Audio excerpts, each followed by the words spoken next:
अस्सलाम वालेकुम दोस्तों, मेरी ये वाली कॉलोनी बिल्कुल डेड हो चुकी है। आप देख सकते हैं इस साइड भी मक्खियाँ मर गई हैं भूख की वजह से। इनको मैंने बहुत सारा स्टोरेज रखा था, फिर भी ये मर चुकी हैं क्योंकि ये एपिस मेलिफेरा है। इनको खाना बहुत चाहिए। पिछले दिनों इनको बहुत फीडिंग की थी, लेकिन फिर भी ये भूख के कारण मर चुकी हैं। कुछ आगे पड़ी हुई हैं, उनको हमने उठा उठा के फ्रेम्स के ऊपर रखना है।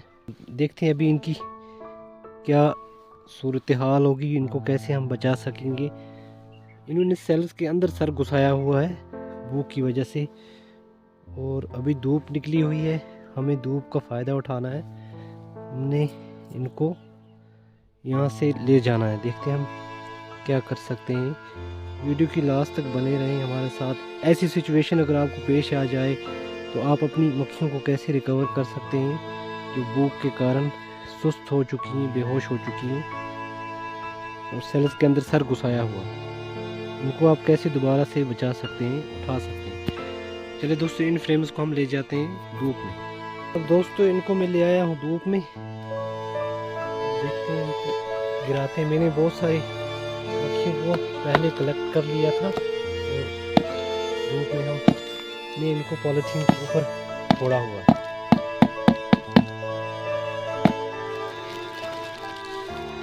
बहुत सारी मक्खियाँ डेड हुई हैं। देख सकते हैं धूप लगने से कैसे इनको फिर से होश आ चुका है। हमने जल्दी से सबको गिराना होगा यहाँ पे, ताकि बची कुछ जितनी बीज हैं वो सारी एकजुट होके क्लस्टर बना ले फिर से, और हम दोबारा से इनको शहद की फीडिंग कर सकें। ये जो सेल्स के अंदर है इनको ऐसे पटकना हमने और ऐसे निकालना है सेल्स के अंदर से।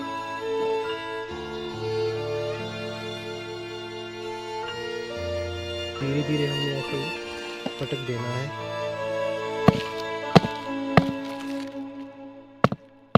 इसमें बहुत सारी बीज हैं, ऐसे हमने पटकना है इनको उल्टे से,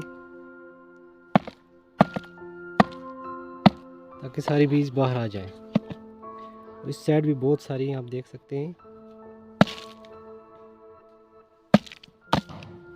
शहद की मक्खी मैंने डाली थी 1 घंटा पहले, वो सब होश में आने लगी आहिस्ता आहिस्ता से।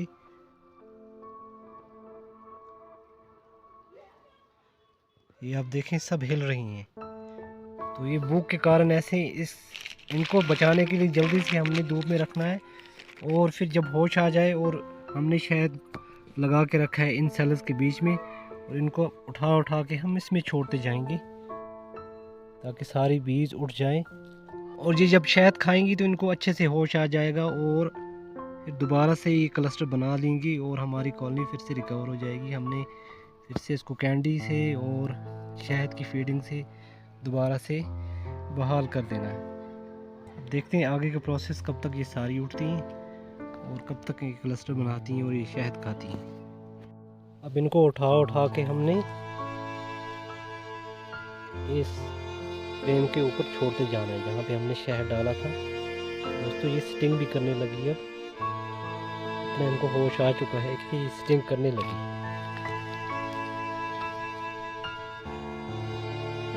आप देख सकते हैं कैसे ये सारी हिल रही हैं।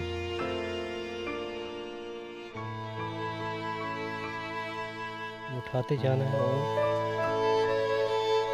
और शोर भी मचाने लगी है।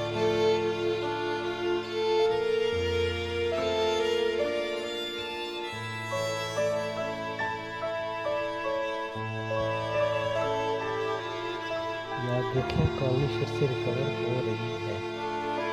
ये कम से कम 4 फ्रेम्स की कॉलोनी थी।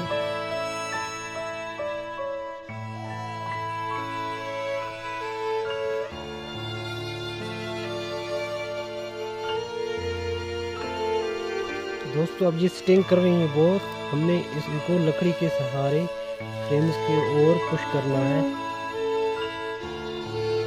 ये सारी मक्खियाँ उठ रही हैं बहुत ही जल्दी से, और स्टिंग भी बहुत करने लगी है। हाथ से डायरेक्टली आप ना उठाएं तो और भी अच्छा है। रिकवर हो रही है। हमने जल्दी से इनको शहद देना है ताकि ये शहद खा के अपना स्टमक और अपनी एनर्जी दोबारा जो ठंड और भूख की वजह से खोई हुई है इन्होंने, वो दोबारा से बहाल हो जाए और इनके जिस्म के अंदर ब्लड सर्कुलेशन फास्ट हो जाए, जिससे ये और एक्टिव हो जाएं और क्लस्टर में दोबारा से बैठ जाएं। देखिए दोस्तों, कितनी तेज़ी से शहद की मक्खियाँ फिर से उठ गई हैं। ये कंडीशन आपको एपिस सेराना में भी आ सकती है। अगर इस तरीके से, इस टाइप से शहद की मक्खियाँ सेल्स के अंदर सर घुसा के अगर मर चुकी हैं, अगर पूरी ज़ुबान बाहर है, तो फिर भी कोशिश करें उनको धूप में रखने की। ऐसे पॉलीथीन डाल के उसके ऊपर रखें, में फ्रेम भी रख सकते हैं आप। और अगर आपके पास बाहर मौसम ख़राब है, धूप नहीं है, तो गत्ते के लिए एक डब्बे में बाज़ार से लेके आते हैं, उनमें आप एक बल्ब लगा सकते हैं हीट जनरेट करने के लिए, ताकि शहद की मक्खियों को उससे हीट लगे और गर्मी पैदा हो और दोबारा से ये उठ जाएं। अभी इनको हम शहद ला के देते हैं, तो ऐसे आप इनको बचा सकते हैं मरने से। अब हम शहद ला के इनको देते हैं और देखते हैं किस तरीके से ये खाती है। तो दोस्तों, ये है शहद जिसको अभी हमने थोड़ा गर्म किया था। अब ये गर्म हो चुका है, इसको हमने उठा के इसमें डालते रहेंगे और ले जाके अपनी शहद की मक्खियों को खिलाएंगे।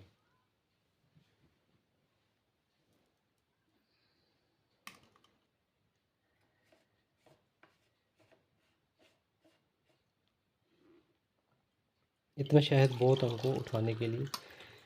चलिए इनको हम शहद खिलाते हैं। अब ये वाला शहद जाते हैं हम खिलाने उनको। अब हम पहुंच चुके हैं अपनी इसी अधमरी शहद की मक्खियों के पास। इनको हम खिलाते हैं शहद। इनके ऊपर ऐसे हमने डस्टिंग करनी है, स्प्रे करना है चम्मच की मदद से। एक दूसरे के जिस्म को चाट के खा के एक्टिव हो जाएं शहद। ये बहुत एक्टिव हो चुकी हैं। अब इन पे भी हम थोड़ा थोड़ा स्प्रे करते हैं। कुछ सेल्स के अंदर भी भर देना हमने, और कुछ इनके ऊपर हमने ऐसे डाल देना है।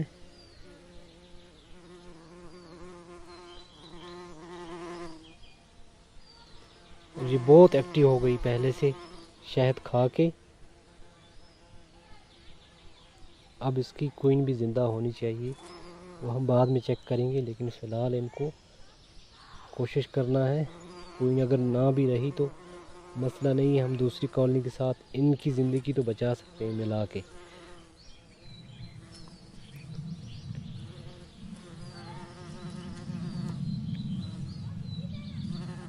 कुछ मक्खियाँ यहाँ पड़ी हुई हैं, इसको हमने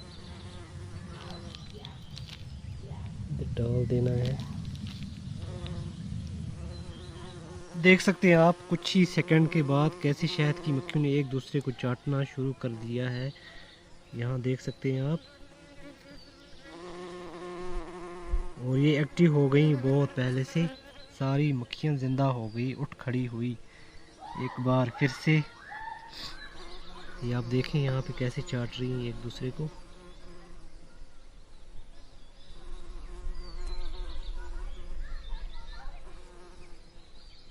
इससे पहले कि अब ये भागना शुरू हो गई हैं, हमने बी हाइव लाना होगा पास ही में। तो इस तरीके से आपने सिर्फ शहद देना है, आर्टिफिशियल लिक्विड फीड वगैरह कुछ नहीं करनी है, क्योंकि वो बहुत स्टिकी होती है शुगर सिरप, और वो इनके परों के साथ चिपक सकती है, जिससे ये इनका उठना मुहाल हो सकता है और ये मर भी सकती हैं। उससे बेस्ट है कि शहद ही आप दे दें। शहद बहुत जल्दी इस चाट के साफ़ कर लेती हैं, जो नेचुरल होता है। और जब फीडिंग करनी है हमने, तो वो शहद की फीडिंग करनी है। इस टाइप की कॉलोनी को लिक्विड फीडिंग करने से गुरेज करना है। अगर इस सीज़न मर जाएं, इस सर्द सीज़न में, इनको लिक्विड फीडिंग करने से गुरेज करना है। सिर्फ शहद देना है और कैंडी करनी है। तो कैंडी हम आगे करेंगे इनको।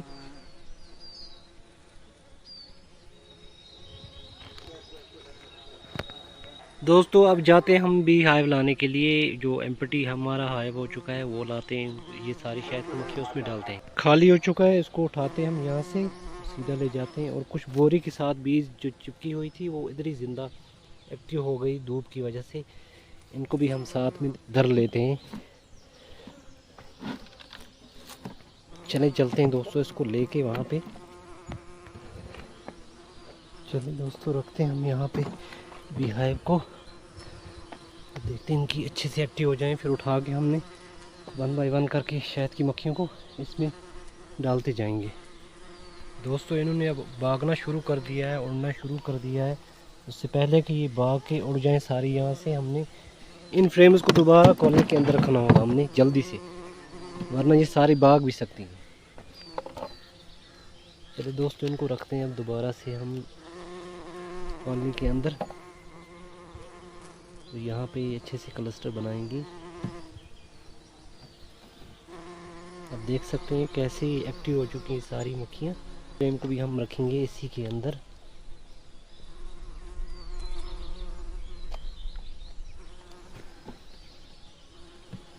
अब दोबारा से ये अच्छे से एक्टिव हो चुकी है। कुछ यहाँ पॉलीथीन के ऊपर जो पड़ी हैं ये भी सारी एक्टिव हैं, इनको भी हम डाल देते हैं इसी के ऊपर।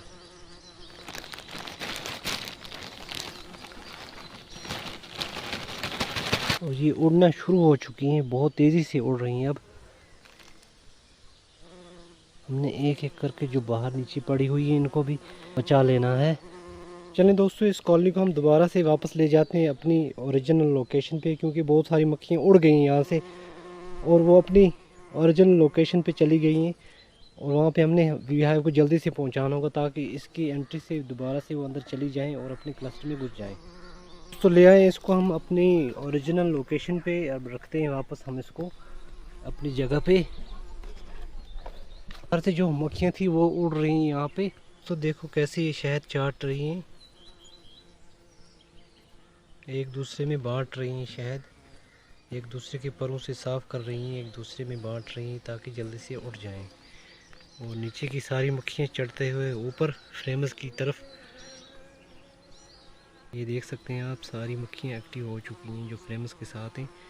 दोस्तों, जब तक ये पूरे अच्छी तरीके से सारी उठती हैं तब तक हम और शहद उन फ्रेम्स की सेल्स में भर के लाते हैं दोनों तरफ से, और इनको हम दे देंगे वो वाला शहद।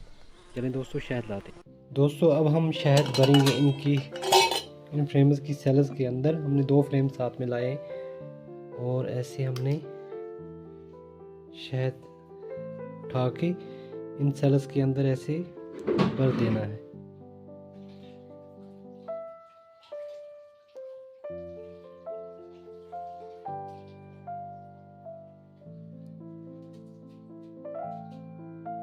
इन सेल्स को हमने फिल कर देना है। ये जो ऊपर शहद है इसको हमने उंगली से ऐसे सेल्स के अंदर ऐसे रगड़ देनी है और ये सेल्स के अंदर सीधा चला जाता है ऐसे।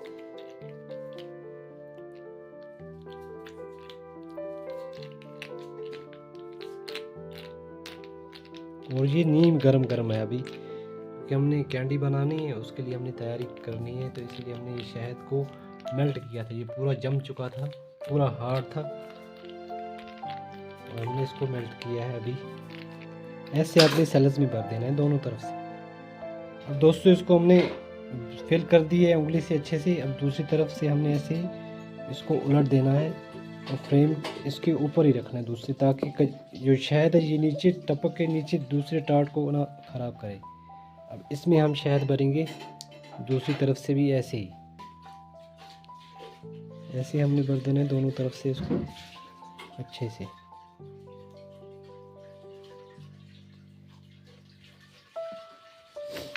और फिर से उंगली की मदद से ऐसे कर देना हमने।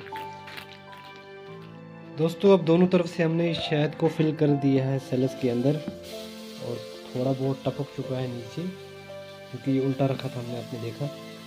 और अब जा रहे हैं हम उस कॉलोनी को शहद देने। चलिए दोस्तों, शहद देते हैं उस कॉलोनी को। उड़ चुकी हैं सारी मक्खियाँ दोबारा से, फिर आप देख सकते हैं कितनी एक्टिव हो चुकी हैं। अब रखते हैं दोस्तों ये वाला फ्रेम हम शहद वाला, इसको इसी कॉलोनी के अंदर, इस वाले फ्रेम को भी हम रख देते हैं इसी में।